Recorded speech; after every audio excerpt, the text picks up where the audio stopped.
Qəlblə inkar etmək necə olur? Məsələn, ola bilərmi ki, bir insan münkər olan bir yerdə qalsın, amma qəlbi ilə inkar etmiş olsun, yoxsa qəlblə inkar etmək üçün mütləq o yeri tərk etməlidir?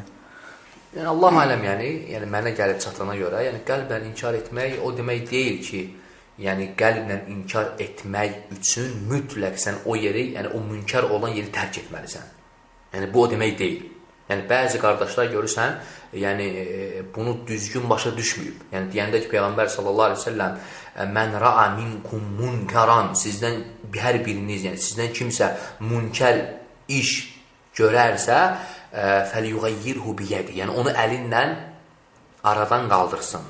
Ya əlinlə, ya dilinlə, ya da qəlbinlə. Yəni elə başa düşüb ki, yəni əlinlə, dilinlə aradan qaldıra bilmirsə, yəni qəlbinlə mütləq o yeri tərk etməlidir. Yəni qəlbi inkarı, yəni qəlbinlə inkar etməyi elə başa düşüb ki, o yeri tərk etməlisən ki, sən qəlbinlə inkar etmiş sayılırsan. Lakin bu səhvdir, yəni bu xətadır qardaşlar. Yəni qəlbinlə inkar etmək ola bilər ki, bir insan o münkar olan yerdə qalsın, yəni dilinlə, yəni əməlinlə dəyişə bilməyib, lakin qəlbinlə dəyişmək etabında, yəni o mərtəbədə, yəni o yerdə qalsın, lakin qəlbinlə inkar etmiş sayılsın.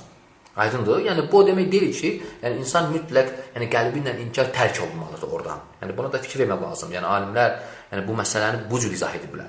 Yəni insan qəlbinlə inkar edir, yəni ona buğz edir, yəni onu bəyənmir, yəni ona ikrahı var. Yəni bu cür artıq, yəni qəlbində o münkərə qarşı, yəni buğz varsa, artıq yəni qəlbinlə inkar etmiş sayılır.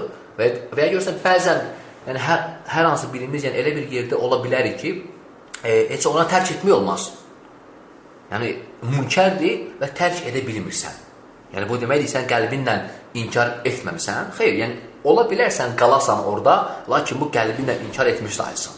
Bu qəlbinlə inkar etmiş sayılır. Və əksi, yəni sən çıxarsan orada, lakin qəlbinlə inkar etməmisən.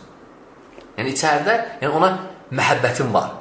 Yəni bu demək deyil ki, misal üçün tərk etmək, qalmaq, yəni bu məsələ həll edir. Yəni xeyr, yəni buna da yəni fikir vermək lazım. Yəni mümkündür ki, münkar olan yerdə qalasan, lakin qəlbinlə inkar etmiş sayılasan. Allahu ələm bis-savab.